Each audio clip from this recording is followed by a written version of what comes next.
Devin, I got to ask about that. I think it was a 13-yard run that you got for first down, and you slid, and it looked like something you maybe hadn't done in a while. Do you practice your slide, or is it something that just it looked a little awkward? I got to be honest. Yeah, my slides aren't that good. I got to work on it. Guys are like Ben Finley was making jokes on the sideline, like we got to start practicing that. But yeah, that's pretty much it. Go ahead, Brett.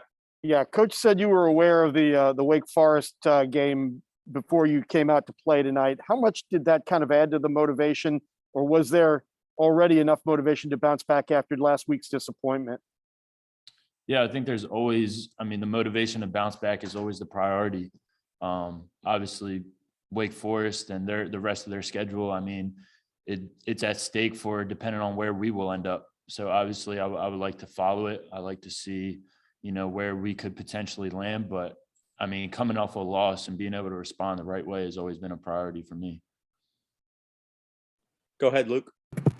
Devin, at the end of the second quarter there, you guys had some trouble getting traction on offense, but it seemed like everything just started to click at once. And obviously you got the touchdowns on defense and special teams too. But what happened on offense? What were you guys able to get working there that you hadn't been to that point?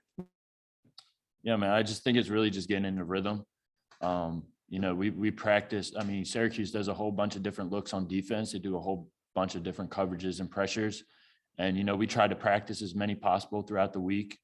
And, when it comes to the game, they're always going to throw a different curveball. And that's kind of what they did. So, being able to get back into the sideline and make our adjustments the right way kind of helped us respond better. Go ahead, Andrew. Devin, when we were out there running around against pressure and making those off-platform throws, how much does it help you to know that you've got guys that you can trust to go up and get it, and guys like Thayer and Devin Carter when you give them a chance? Yeah, it's huge. It's huge. Just being able to put the ball in their vicinity, it gives them a shot. And it's my job to give those guys a shot. And, anytime that we can put the ball around their area, those guys do a great job of coming down with it majority of the time. Go ahead, Jonas.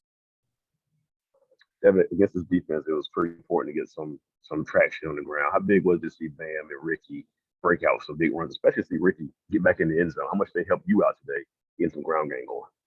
Yeah, it was huge. We knew coming into the game we were going to have to establish the run before we took some shots, and I think that's exactly what we did. Credit to our offensive line, our tight ends, even receivers too. Being able to block in the box. They did a tremendous job. And then, obviously just handing the ball off to guys like Ricky and Zonovan just makes our job that much easier. All right. And then the last question from Corey.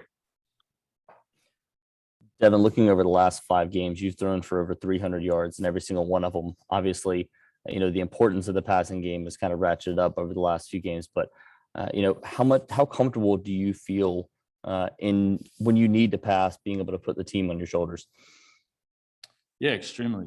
I feel very comfortable with whatever the coaches ask me to do, whether it's being able to run the ball, being able to pass the ball, being able to hit different screens. Really anything that they ask me to do, I prepare as best as I can each and every week to make sure that I am comfortable. So anything that they need me to do, I'm extremely comfortable with. Thanks, Devin. Thank you. All right, guys, Bam Knight is going to join us now. If you guys want to raise your hands,